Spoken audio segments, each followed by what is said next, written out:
Génial.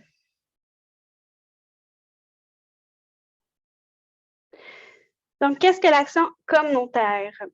Au cours de ce webinaire, on va voir deux grandes classes des OBNL parce que ce n'est pas tous les OBNL qui sont des organismes communautaires. Donc, je vais démystifier aussi le tout.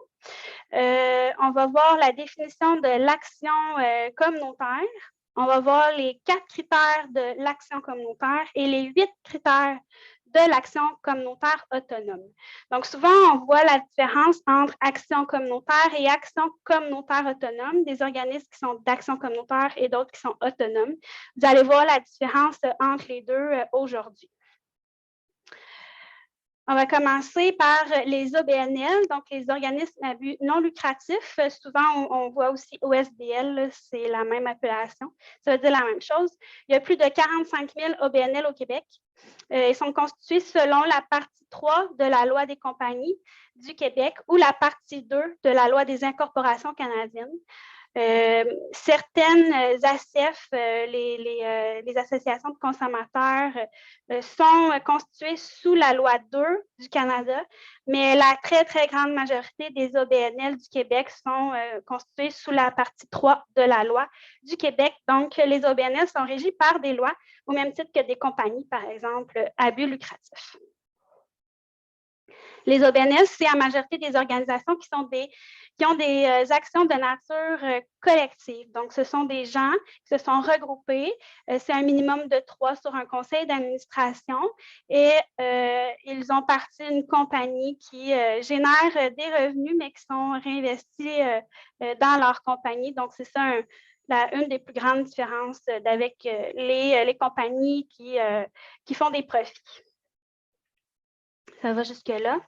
Ce n'est pas tous les OBNL qui sont des organismes communautaires. On va les classer souvent en deux grandes classes d'OBNL, soit les organismes d'action socio-économique et les organismes communautaires. Par exemple, les organismes d'action socio-économique, on va voir des organismes philanthropiques. Donc, eux, ils font la promotion d'activités et ils ramassent des sous pour les redistribuer. Par exemple, dans cette catégorie-là, on va voir des fondations, Centraide, la Croix-Rouge, les Clubs Lions, les Chevaliers de Colomb. Donc, c'est pas mal la catégorie qu'on retrouve le plus. Ensuite, on a les organismes à vocation culturelle et sociale. Eux, ces organismes-là, offrent une programmation sociale et culturelle, des fois sportive également. Là-dedans, on retrouve des festivals, des orchestres, des théâtres, des aquariums, des médias, par exemple TVBL, c'est un OBNL, TVBL, c'est un média, les cercles de fermières, les clubs de l'âge d'or.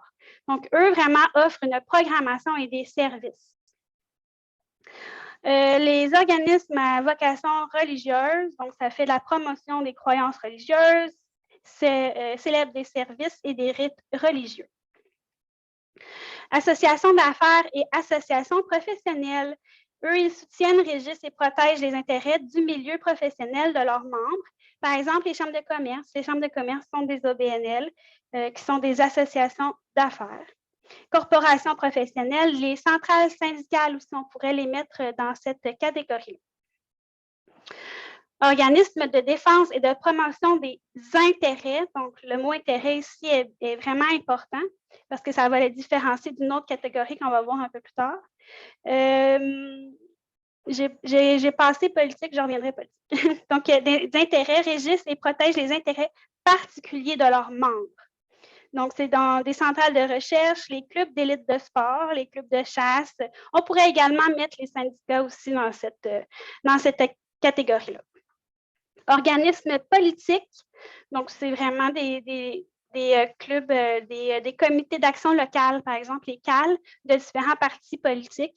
Ce sont des OBNL qu'on pourrait mettre dans cette catégorie-là. Ensuite, organismes de développement de localité. Donc, ces organismes-là ont été mis sur pied par une instance publique pour répondre des intérêts d'administration publique, donc par le gouvernement, donc les CLD, les comités sectoriels, les SADC, les unités régionales de loisirs et de sport aussi. On pourrait les mettre dans cette catégorie-là. Enfin, les coopératives et entreprises en économie sociale, je pense que c'est la catégorie qui regroupe le plus d'OBNL au Québec. C'est vraiment des organismes de services, c'est des coopératives de travail, les caisses populaires, les CPE, les entreprises d'aide domestique aussi. Donc, tout ce qui est entreprise en économie sociale coopérative, on peut les mettre dans cette catégorie-là. Ça va jusque-là? Parfait. Les organismes communautaires. Donc, on a vu les organismes d'action socio-économique qui sont la première classe de BNL et la deuxième classe de BNL, ce sont les organismes communautaires. Ils sont plus de 8000 au Québec. On les divise en deux types, soit les organismes d'action communautaire, les AC, et les organismes d'action communautaire autonomes, donc les ACA, ACA. Je vous ai mis la définition de l'action communautaire et tirée de la politique gouvernementale sur l'action communautaire qui a été élaborée en 2001. Il y a une volonté du politique de la remettre à jour cette année ou l'année prochaine, d'ici 2023, mais elle est encore d'actualité, je vous dirais, puis on l'utilise pratiquement à tous les jours, cette définition-là. Donc, j'ai mis en gras les mots-clés de la définition que vous devez retenir. Je vais vous envoyer le PowerPoint après le webinaire. Inquiétez-vous pas, vous n'êtes pas obligé de la prendre en note. Mais dans le fond, l'action communautaire, ce que c'est vraiment une action collective, c'est de la démocratie, c'est de l'équité, c'est de l'autonomie. Les organismes communautaires travaillent sur le développement social. Ils veulent améliorer le tissu social, les conditions de vie de leurs citoyens. Ils veulent développer le potentiel individuel et collectif. Ça répond à un besoin exprimé par les citoyens. Ils sont capables d'innovation, de l'intervention, font de la vie associative, de la participation citoyenne et aussi ont des modes de vie associative par la délibération.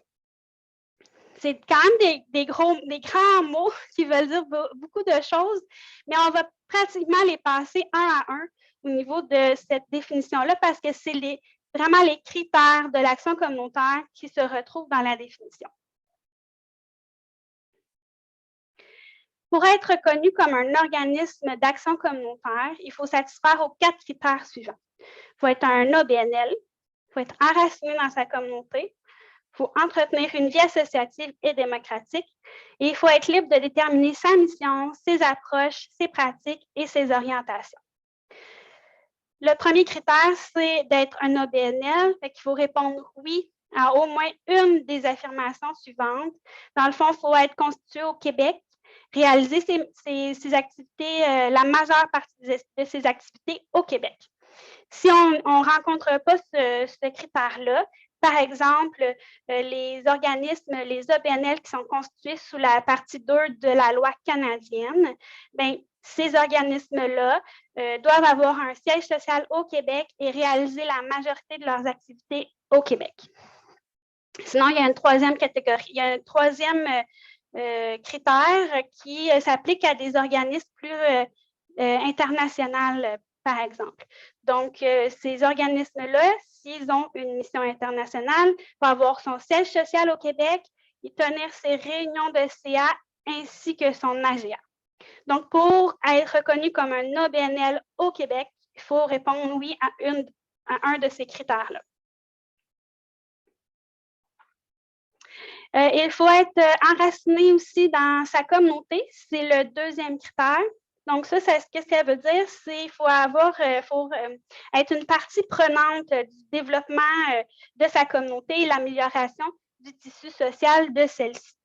Il faut que la mission de l'organisme, je veux dire, les gens qui sont visés par la mission de l'organisme, il faut qu'ils fassent partie du conseil d'administration. Il faut que l'organisme soit aussi en lien avec les autres organismes de son milieu. Il faut qu'il travaille en concertation aussi pour que sa mission puisse s'évoluer et puis qu'il puisse faire ses activités aussi dans son milieu. Donc, par exemple, c'est de créer des comités de travail, participer à des tables de concertation, recruter des bénévoles aussi, recevoir des fonds, des bailleurs de fonds autres que le gouvernement, faire des levées de fonds, par exemple, des dons, offrir ses services, son expertise à la communauté et aux autres organismes. Donc, ça, c'est des exemples qui démontrent que l'organisme est enraciné dans sa communauté. Le troisième critère, c'est entretenir une vie associative et démocratique. Je dirais que c'est un des plus importants. Ce troisième critère-là, c'est l'organisme va appliquer des principes démocratiques dans son fonctionnement. Donc, par exemple, il va tenir une assemblée générale annuelle, il va respecter ses règlements généraux, il va avoir un CA actif et élu démocratiquement, il va faire preuve d'une saine gestion. Donc, ça, ce que ça veut dire, c'est que bon, les règlements généraux ont été élaborés par le CA. Le CA a été élu en Assemblée générale et l'Assemblée générale, ce sont les membres de l'organisme qui assistent à l'Assemblée générale. Fait que vous voyez la roue qui tourne, qui est fondamentale pour un organisme communautaire, c'est pour et par ses membres. C'est super important. Donc, c'est vraiment l'autodétermination de ses membres et qui va pouvoir, que l'organisme va pouvoir réaliser sa mission. Également, dans ce critère-là, on s'assure d'une vitalité interne de ces actions. Ça veut dire que, par exemple, il y a une action qu'on entreprend dans un organisme communautaire, ça fonctionne plus ou moins, ou bon, on essaie de recruter des bénévoles, ça ne marche pas, bien, on va s'auto-évaluer, dire, bon, pourquoi ça ne fonctionne pas? On ne va pas rester ancré, dire, ben, on a toujours fait ça fait 30 ans qu'on fait ça. Fait que pourquoi on changerait? Ben, parce que ça ne fonctionne plus. Donc, c'est une des façons que l'organisme démontre qu'il a une vie associative. Bon, tenir une AG avec ses membres, chercher activement l'implication de ses membres, mettre en place des comités de travail, faire des travaux sur différents sujets qui touchent l'organisme, par exemple. Comme j'ai dit tantôt, il y a une activité qui ne fonctionne pas, mais on va retourner à nos membres, on va retourner dans notre équipe, on va retourner à notre CA, dire mais pourquoi ça ne fonctionne pas, on va s'auto-évaluer. Puis on va impliquer nos membres là-dedans, on va impliquer la communauté aussi, peut-être d'autres organismes communautaires qui travaillent avec nous, etc. Et l'organisme aussi fait connaître ses actions et ses besoins par différents outils de communication. Donc, ça peut être une infolettre aux membres, ça peut être une page Facebook active. Donc, c'est vraiment tenir la communauté informée de ce que l'organisme fait. Ça va pour ce critère-là. Le dernier, non le moindre, pour l'action communautaire, c'est le plus important. Celui que vous devez retenir le plus, c'est l'autonomie. L'organisme est libre de déterminer sa mission, ses approches, ses pratiques et ses orientations. C'est tellement important que le gouvernement a fait une loi dans sa loi sur les services de santé et services sociaux. C'est l'article 335. Un organisme communautaire qui reçoit une subvention en vertu du présent titre définit librement ses orientations, ses politiques et ses approches. Ce que ça veut dire dans les faits, c'est que l'organisme, tous les membres du CA de l'organisme sont membres de l'organisme. Tous les administrateurs du CA sont membres de l'organisme. Donc, ils peuvent être élus à l'AGA. La définition de la mission et des orientations de l'organisme, ça résulte vraiment d'un sondage, par exemple, fait aux membres, d'une consultation faite aux membres et les partenaires aussi, les organismes autour. Donc, c'est vraiment l'organisme qui se crée un noyau avec ses membres et qui détermine sa mission, ses objectifs, ses activités, ses orientations. Donc, c'est vraiment ça le plus important. Ça, je l'ai dit. L'autonomie se traduit par une protection de son identité qui lui a été donnée par la communauté et la conservation d'une marge de manœuvre dans la mise en œuvre des moyens pour répondre à ses besoins. Ce que ça veut dire, ça, c'est que les citoyens se sont regroupés, ils ont vu qu'il y avait un enjeu, un besoin, on dit, ben, on va se mettre ensemble puis on va créer un organisme, par exemple, s'il n'y a pas déjà un organisme qui a la même mission. Donc, c'est les citoyens qui se donnent un moyen à eux-mêmes pour répondre à leurs besoins. Donc, c'était les 4 critères au niveau de l'action communautaire. Est-ce qu'il y avait des questions jusque-là? Tout était clair? Maintenant, l'action communautaire autonome. Pour être reconnu comme un organisme d'action communautaire autonome, on doit satisfaire aux 4 premiers critères que je viens de vous expliquer, puis on a 4 autres critères à répondre également. Donc, c'est le gouvernement qui nous reconnaît comme organisme communautaire autonome et eux, ils se basent sur les 8 critères de l'action communautaire autonome. Donc, le premier, c'est avoir été constitué à l'initiative des gens de la communauté, poursuivre une mission sociale qui lui est propre et qui favorise la transformation sociale, faire preuve de pratiques citoyennes d'approche large, axée sur la globalité de la problématique abordée, puis être dirigé par un conseil d'administration indépendant du réseau public. On va les passer un à un, inquiétez-vous pas.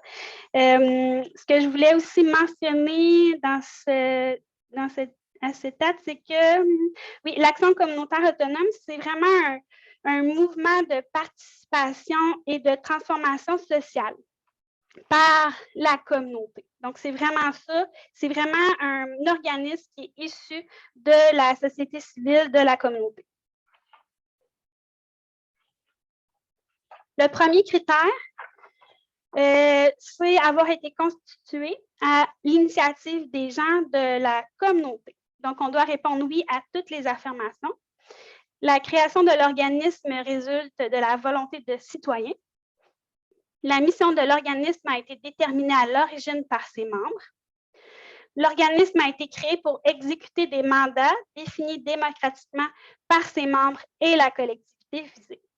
Donc, comme je le disais tout à l'heure, c'est des citoyens, ça peut être des organismes communautaires aussi, d'autres organismes communautaires qui ont dit, ben, on a ce besoin-là, on a ce trou de service-là, on a cette nouvelle réalité-là qui vient d'arriver, un tel besoin a évolué.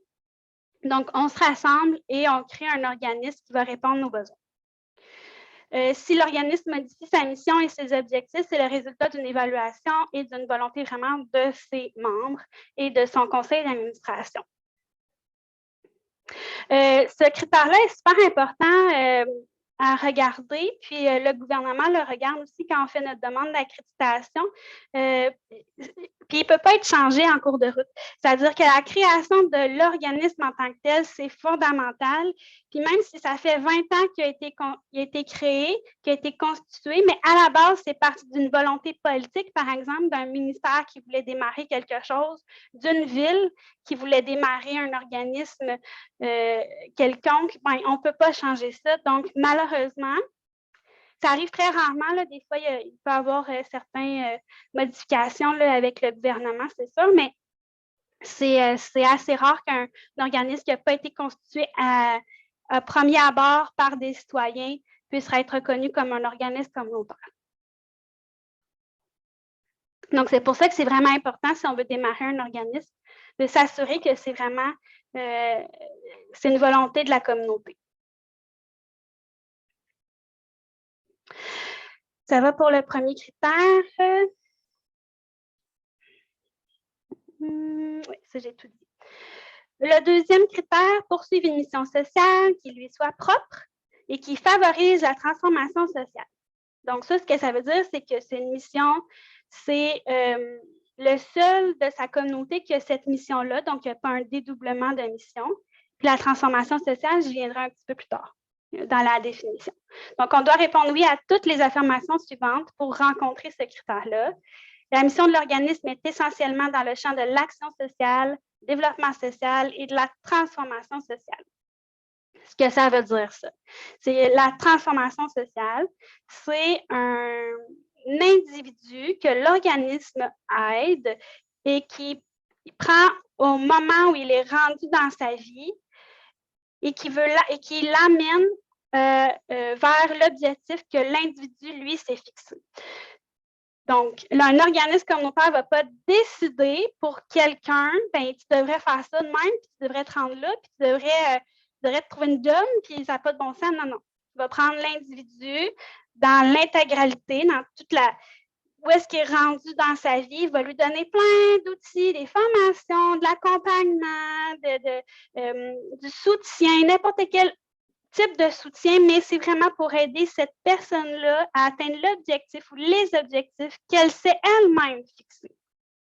C'est ça de la transformation sociale. C'est-à-dire que l'individu, quand il va sortir de notre organisme, n'aura plus besoin nécessairement de nos services comme organisme. Il va peut-être avoir besoin d'autres services d'un autre organisme communautaire, par exemple, ou plus du tout de soutien.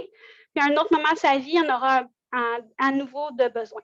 C'est ça, nous, la mission des organismes communautaires. C'est vraiment faire la transformation sociale pour que les gens et les organismes puissent voler de leurs propres ailes et répondre eux-mêmes à leurs besoins. J'espère que c'est clair pour la transformation sociale. Développement social, action sociale, je pense que pas mal tout le monde sait ce que ça veut dire. Développement social, c'est l'amélioration des conditions de vie des personnes et des milieux de vie également. Le deuxième affirmation, c'est l'organisme définit lui-même sa mission, ses orientations, et cela se traduit dans l'originalité et la spécificité de ses actions, pas seulement un dispensaire de services. On a vu un peu plus tôt un premier critère qui s'appelait vraiment de déterminer lui-même sa mission, d'être libre de déterminer sa mission. Ce critère-là va un petit peu plus loin. C'est-à-dire que, bon, oui, l'organisme, avec ses membres, définit sa mission, mais il y a une spécificité dans ses actions, c'est-à-dire qu'il va faire vraiment de l'intervention. Il va prendre l'individu, où est-ce qu'il est rendu, il va faire un mécanisme d'intervention et pouvoir l'amener un peu plus loin dans sa vie pour qu'il puisse atteindre ses objectifs. Ce n'est pas seulement un dispensaire de services. Fait que souvent, on va pouvoir faire la différence entre un organisme communautaire et un organisme communautaire autonome. Un organisme communautaire, par exemple, le centre, le concept d'action 55+ est ici. Ben, vous êtes un dispensaire de services. C'est vraiment génial, un super centre. Vous créez un milieu de vie, un style de filet social, mais vous ne faites pas de l'intervention spécifique sur chacune des personnes qui viennent vous voir, par exemple. C'est un peu ça la différence entre les deux. La spécificité de ces actions aussi, c'est toujours dans l'auto-évaluation de ces actions. Donc, par exemple, on offre une activité pour aider une famille ou une personne. Puis là, ça ne fonctionne pas. On n'a pas d'inscription. Bon, les objectifs qu'on voulait rencontrer, on n'arrive pas à les avoir. Bien, on va s'auto-évaluer puis on va modifier notre action. Donc, on va être en constante évolution aussi. C'est ça que ça veut dire également. L'organisme a une mission de transformation sociale, c'est-à-dire qu'il s'approprie les situations problématiques et met en place des actions en vue de favoriser la prise ou la reprise de pouvoir individuel ou collectif sur la problématique. Donc, on va rentrer un peu plus ici dans la transformation sociale, comme je l'expliquais un peu plus tôt. C'est vraiment la reprise de pouvoir de la personne par elle-même, de ses propres actions, mais avec un soutien de l'organisme communautaire. On ne fait pas pour elle, on fait avec elle. L'organisme démontre qu'il est capable de déterminer des nouveaux besoins, qu'il répond aux besoins de la communauté ou qu'il contribue à l'amélioration des conditions de vie. Donc là, on est plus dans le développement social, c'est-à-dire une maison de la famille, par exemple, comme la maison de la famille est présente ici. Il y a un nouveau besoin d'une famille qui arrive, par exemple une famille immigrante. Ah, bien, OK, la famille s'assoit, on a des nouvelles familles immigrantes, comment on pourrait leur donner des services, des fois besoin de traduction, besoin d'un atelier plus adapté à eux. Bien là, on va aller voir, mais à Belle Immigration, on pourrait venir donner un atelier chez nous. On pourrait aller se former comme intervenant, de dire, bien, il y a ce nouveau besoin qui arrive chez nous. Puis là, on n'est comme pas trop sûr, fait qu'on va aller prendre une formation, on va rencontrer des intervenants qui sont habitués de travailler avec cette clientèle-là, par exemple. Toujours dans un souci d'amélioration. Et que les organismes communautaires autonomes, pour qu'ils puissent être reconnus, il faut qu'à chaque année, nous, on prouve au gouvernement qu'on on évolue dans nos services, qu'on s'est adapté aux besoins de la population. On a offert un nouveau service, par exemple, où on a adapté quelque chose qu'on faisait, là que finalement, bof, on n'est pas sûr que ça fonctionne réellement. On s'est mis en collaboration avec un autre organisme pour pouvoir donner un nouveau service. Fait que c'est tout ça qui rentre dans ce critère-là, puis que les organismes, on doit prouver à chaque année, dans le fond, qu'on fait. Donc, un organisme qui dit « Ah, mais ça fait 30 ans que je fais ça de même, fait que je ne veux pas changer, je m'excuse, tu ne peux plus être reconnu comme un organisme d'action communautaire autonome. » Peut-être que le gouvernement va lui dire ça. Fait que c'est bon jusqu'ici. Le troisième critère, je ne sais pas si j'ai tout dit.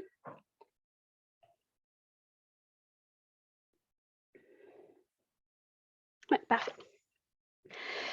Faire preuve de pratique citoyenne, l'approche large axée sur la globalité de la problématique abordée. Fait que ça, c'est un peu une continuité de la dernière affirmation qu'on a vue. On doit répondre oui à ces deux affirmations-là. L'organisme ferait preuve de pratique citoyenne. Par exemple, il effectue des consultations, des formations, forme des comités de travail avec la population, ses partenaires, ses membres.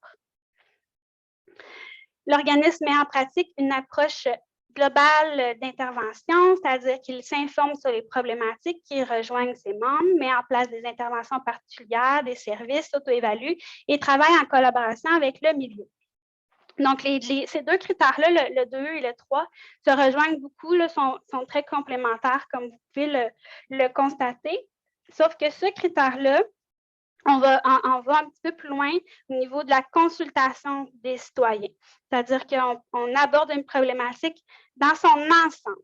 Donc, un organisme communautaire, par exemple, le Centre Tous à table, c'est sûr qu'il se concentre plus sur l'autonomie alimentaire des gens, donc donner aux gens d'autres moyens, par exemple, que du dépannage alimentaire pour pouvoir devenir autonomes dans leur alimentation. Bien, mais pourrait se concerter avec la Maison de la famille puis offrir des ateliers de cuisine collective, par exemple. C'est ce genre de choses-là aussi. Donc, on va prendre l'individu dans sa globalité. On va le soutenir, nous, au niveau de notre mission, parce que nous, on se concentre via notre mission, mais on va toujours travailler avec d'autres organismes comme nos pairs, d'autres services pour pouvoir amener cette personne-là plus loin. Ça se peut que la personne elle ait besoin de nos services pendant quasiment toute sa vie, par exemple, au Centre Tous à table, si c'est toujours un client régulier du petit panier vert, mais c'est correct aussi.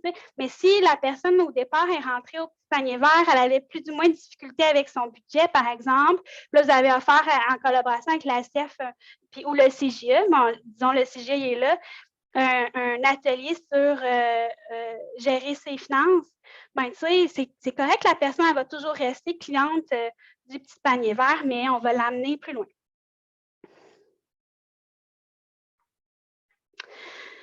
Le dernier critère, et non le moindre, être dirigé par un conseil d'administration indépendant du réseau public. Donc, on doit répondre oui à toutes les affirmations suivantes. L'organisme est libre de déterminer la composition de son CA. Donc, je vous rappelle, pour être un organisme communautaire, les membres du CA doivent être membres de l'organisme. Mais ici, il faut que l'organisme est libre de déterminer sa composition de son conseil d'administration. C'est-à-dire qu'il n'y a pas le gouvernement, une ville, un bailleur de fonds ne peut pas dire à l'organisme, ben, il faut que tu me réserves un siège, par exemple. Ou tu dois avoir tel siège réservé pour tel type de personne. Ça, c'est pas on ne rencontrerait pas cette affirmation-là. La composition du CA est indépendante du réseau public et des autres bailleurs de fonds. Donc, ça aussi, ça veut dire que sur notre CA, on n'a pas de représentant de nos bailleurs de fonds, on n'a pas de représentant du gouvernement, on n'a pas de représentant de la ville, par exemple, sur notre conseil d'administration. Les personnes élues ou nommées au CA sont indépendantes du réseau public. Par exemple, une personne qui travaille à la ville ou une personne qui travaille au gouvernement peut faire partie d'un CA, il n'y a pas de problème. Devient membre de l'organisme, s'implique, etc., puis se fait élire, mais elle doit le faire en son nom personnel. Donc, il n'est pas là pour représenter son employeur ou le gouvernement quand il siège sur le conseil d'administration. Mais s'il le fait en son nom personnel parce qu'il habite telle ville, puis il veut s'impliquer dans tel organisme, il n'y a aucun problème.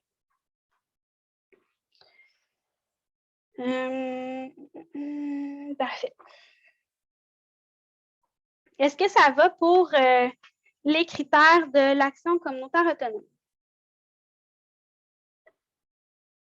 Excellent. Donc, on va faire un petit quiz pour voir si vous avez bien compris, mais je vais vous aider. Ce que je vais faire, dans le fond, je vais passer chacun de vos organismes. On va pouvoir répondre ensemble si l'organisme rencontre les critères de l'action communautaire ou non. Donc, le premier critère, on va commencer par le premier organisme, le centre Tous à table. Donc, Patricia, est-ce que le centre Tous à table, c'est un OBNL? Attends, tes micros, t'es muté. Oui. Oui, parfait. Est-ce que c'est un organisme d'action communautaire, c'est-à-dire qu'il travaille au développement social, il fait de la transformation sociale, il fait preuve d'innovation, par exemple? Absolument. Parfait. Est-ce que l'organisme, au départ, a été créé par la communauté? Je n'étais pas là, mais je pense que oui. Oui, le Centre Tous à table, en fait, a été créé par d'autres organismes communautaires qui ont vu vraiment un trou de service dans la sécurité alimentaire à Mirabel. Fait que oui, il a été créé au départ par la communauté. Est-ce que l'organisme a une mission sociale qui favorise la transformation sociale? Absolument. Est-ce que l'organisme fait preuve de pratiques citoyennes en lien avec sa mission? Donc, il tient un AGA. Oui. Est-ce que l'organisme a un CA indépendant du réseau public? Oui. Si on a répondu oui, ça veut dire que c'est un organisme à action communautaire autonome. Super. Parfait. ABL Immigration. Donc, Jorge, Georges, je sais comme ça. Okay. Est-ce qu'ABL Immigration, c'est un OBNL? Oui. Oui. C'est un organisme d'action communautaire? Oui. Il a été créé au départ par la communauté? J'étais pas là, mais je pense que oui. Oui.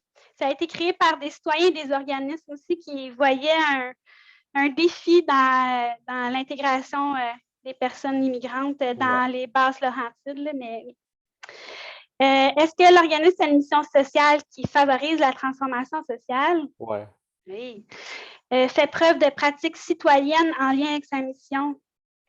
Oui. Oui. Il y a un CA indépendant du réseau public? Oui. Et donc, c'est un organisme d'action communautaire autonome. Oui, c'est ça, merci.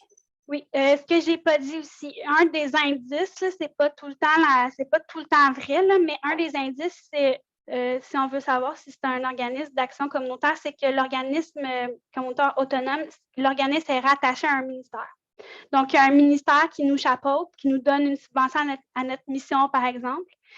Il y a une seule exception parmi peut-être. Il y en a peut-être d'autres, là, mais la seule exception, c'est les organismes en sécurité alimentaire. Malheureusement, n'ont pas de ministère d'attache en ce moment, puis c'est une des revendications qu'on fait au niveau du terrain.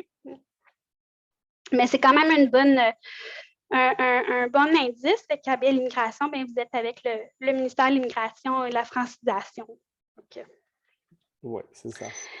Si on le fait, on est rendu à la maison de la famille. Donc, Maude, est-ce que la maison de la famille, c'est un OBNL? Oui. C'est un organisme d'action communautaire autonome? Aussi. Il a été créé au départ par la communauté? Je ne sais pas. Je te confirme que oui. C'est correct. Vous pouvez dire que vous ne savez pas, il n'y a pas de souci, mais oui, l'organisme au départ a été constitué par des familles qui avaient besoin d'un milieu de vie pour se regrouper.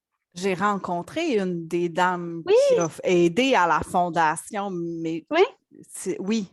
Fait que là, une des premières directrices aussi. Fait que dans ma tête, c'était oui, là, mais je n'étais pas sûre. Tu avais bien raison. Il y a une mission sociale qui favorise la transformation sociale? Oui. Fait preuve de pratiques citoyennes en lien avec sa mission? Oui. Organisme indépendant du réseau public? Oui. Donc, la Maison de la famille est un organisme communautaire autonome? rattaché au ministère de la Famille. Exactement. Donc, parfait. Le Carrefour Jeunesse Emploi, Hélène, au meilleur de ta connaissance, parce que je sais que ça ne fait pas longtemps que tu es là non plus. Est-ce que ça va bien? Oui. Oui. Action communautaire aussi. Oui. Créée par la communauté, je crois bien. Mission sociale, oui, ça, certain. Pratique citoyenne aussi. Il y a juste le CA indépendant. Bien, je sais qu'on a des gens, quelqu'un de la ville qui est dessus, mais je pense que c'est vraiment à leur choix. Mais... Oui. Je te dirais que au niveau des CGE, un petit peu moins là, dans les dernières années ou même dans la dernière année, avant, il n'était pas considéré comme un organisme communautaire autonome. Oui. À cause, pour deux grandes raisons. C'est au départ, les CGE étaient plutôt une volonté du gouvernement de mettre en place des CGE. Par contre, il fallait que la communauté se regroupe autour de la mission du CGE. C'est-à-dire que si une communauté ne voulait pas embarquer dans la création d'un carrefour, mais il n'y en avait tout simplement pas. Fait que c'est ça la nuance souvent qui est apportée par les CGE au niveau de ce critère-là, je te dirais.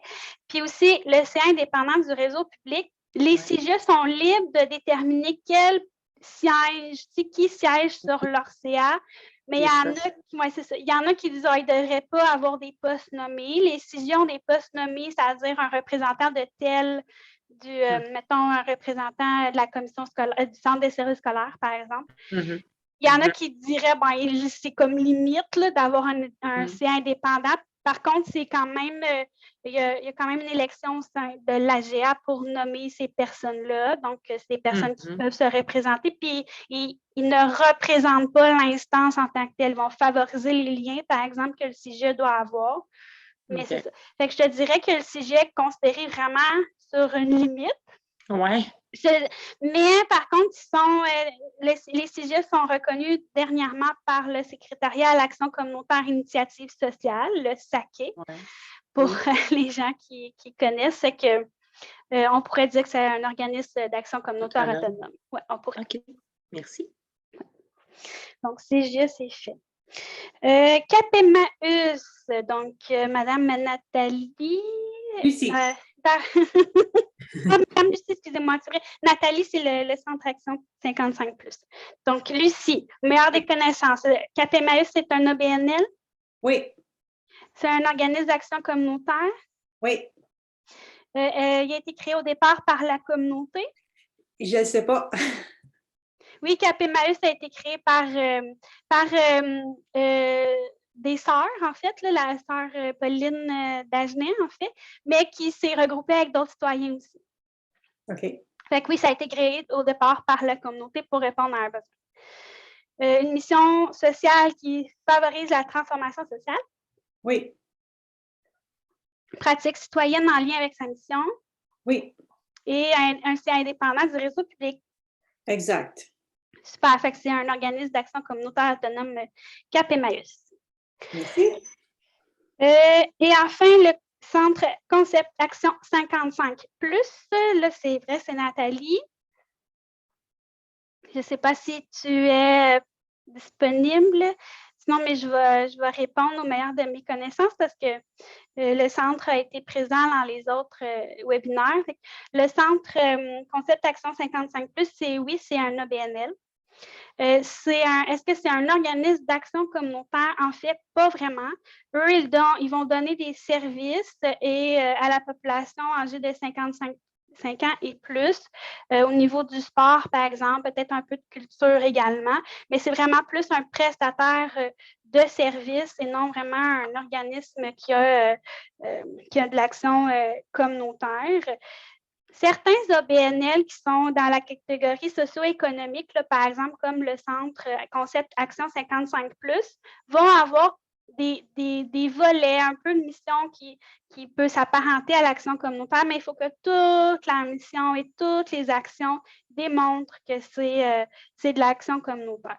Mais on pourrait dire que le centre serait dans la classe des OBNL un peu plus des organismes culturels et sociaux et sportifs. Donc, c'est vraiment un prestataire de services. Est-ce que je peux me permettre? Oui, vas-y, Nathalie.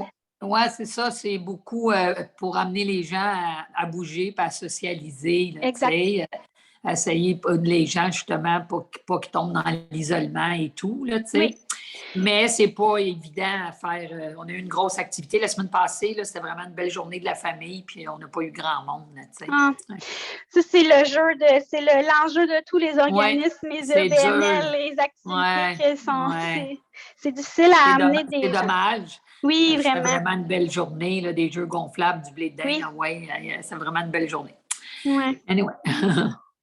Non, c'est correct, vous allez vous reprendre, c'est sûr. Puis vous êtes un nouveau centre également, donc Ouais. ça va sûrement venir. Également, le centre Concept Action 55+ a été démarré à la volonté de la Ville. Donc, ce n'est pas une volonté nécessairement du milieu. Le CA a été nommé par la Ville. Il n'y a pas eu d'élection nécessairement sur le CA. Donc, ça ne rencontre pas les critères de l'action communautaire et de l'action communautaire autonome. Mais néanmoins, c'est un OBNL qu'on avait besoin au sein de la Ville. Il n'y a pas de doute là-dessus. Merci. C'est plaisir. Est-ce que vous avez des questions jusqu'à maintenant? Ça va, fait que vous avez compris. Puis je pense que c'est le fun aussi de le comparer avec vos organismes. Ça vous donne aussi une idée là, de comment le mettre en application, puis de pourquoi vous êtes un organisme d'action communautaire ou non. Également, il faut se rappeler que les organismes communautaires autonomes, on doit toujours prouver qu'on rencontre tous les critères que j'ai nommés, donc les 8 critères, et toutes les affirmations, on doit répondre oui à ces affirmations-là à chaque année. Donc souvent, je dis aux organismes, essayez de monter vos rapports d'activité quand on présente à notre AGN, nos rapports d'activité, ce qu'on a fait dans l'année, pour montrer au gouvernement qu'on fait toujours de l'action communautaire autonome. Mais c'est quand même assez facile, je vous dirais, parce que tant qu'on fait des activités avec nos membres, des formations, on a un CA qui tient régulièrement ses rencontres, qu'on fait du partenariat, ben, on arrive à prouver au gouvernement qu'on poursuit notre mission dans l'action communautaire autonome, mais c'est bien de se le rappeler aussi, qu'eux, ils font l'évaluation à chaque année. Je vais terminer avec la CDC, nous, ce qu'on est, puis est-ce qu'on est un organisme d'action communautaire autonome ou non? Donc, nous, une CDC, ce qu'on fait, notre mission, c'est on va regrouper les organismes communautaires ou non, ou les OBNL, les coopératives, qui travaillent au développement social de la ville, qui créent des liens, qui favorisent l'intégration des personnes. On va les regrouper, puis nous, on les représente, ces organismes-là, et on veut que les organismes puissent participer activement à la vie économique et sociale du milieu. Donc, nous, c'est Mirabel, notre territoire qu'on s'est donné. Donc, nous, c'est vraiment ça notre mission. On a 9 volets d'action qui sont là, qui sont la concertation, l'information, la formation, représentation, service aux membres, partenariat, consolidation, développement, promotion, soutien et recherche. Donc, on a ces 9 volets d'action-là. Nous, nos membres, ce sont des organismes communautaires autonomes. On doit avoir 60 % de nos membres qui sont des ACA. Et l'autre, 40 % peut être des organismes communautaires, des OBNL, ça peut être des coopératives de travail, ça peut être des entreprises en économie sociale, etc. Donc, on peut regrouper tout ce beau monde-là tant et aussi longtemps qu'ils ont une mission sociale. Mais ça peut être assez large. Donc, si je reviens à mon autre diapo pour mes questions, la CDC, c'est un OBNL, oui. Est-ce qu'on est un organisme d'action communautaire? Oui, parce qu'on favorise la transformation sociale, mais pour nos organismes. C'est-à-dire que nous, ce qu'on veut, c'est d'amener toujours nos organismes un peu plus loin. On les forme, on les soutient, on regarde où est-ce qu'ils sont rendus. Bon, mais tu aurais peut-être besoin d'une politique, tu aurais besoin de ci, tu aurais besoin de ça. Donc, on va t'accompagner là-dedans si tu le veux. De quelle façon on peut t'accompagner? Donc, nous, on va toujours amener les organismes à favoriser leur transformation sociale, donc ils deviennent de plus en plus autonomes. Peut-être éventuellement, n'auront plus besoin d'une CDC, mais bon. Les besoins évoluent également, donc nous, on s'adapte aux besoins de nos organismes aussi. On a été créé au départ par la communauté, oui. C'est vraiment une volonté des organismes communautaires de se doter d'une CDC. Il y a 68 CDC au Québec, dans 15 régions administratives. On a une mission sociale qui favorise la transformation sociale. L'organisme fait preuve pratique citoyenne en lien avec sa mission. Donc, on a de nombreux comités, on a un CA élu, on a une AGA à chaque année. Est-ce que l'organisme est un CA indépendant du réseau public? Oui, nos membres sur notre CA sont des gens qui sont délégués par les organismes qui sont membres. On est rattaché au secrétariat à l'action communautaire initiative sociale au SACI. Voilà, donc ça fait le tour au niveau de la formation aujourd'hui. Je vous ai mis les références, vous allez pouvoir aller les lire. C'est assez fastidieux, je vous dirais.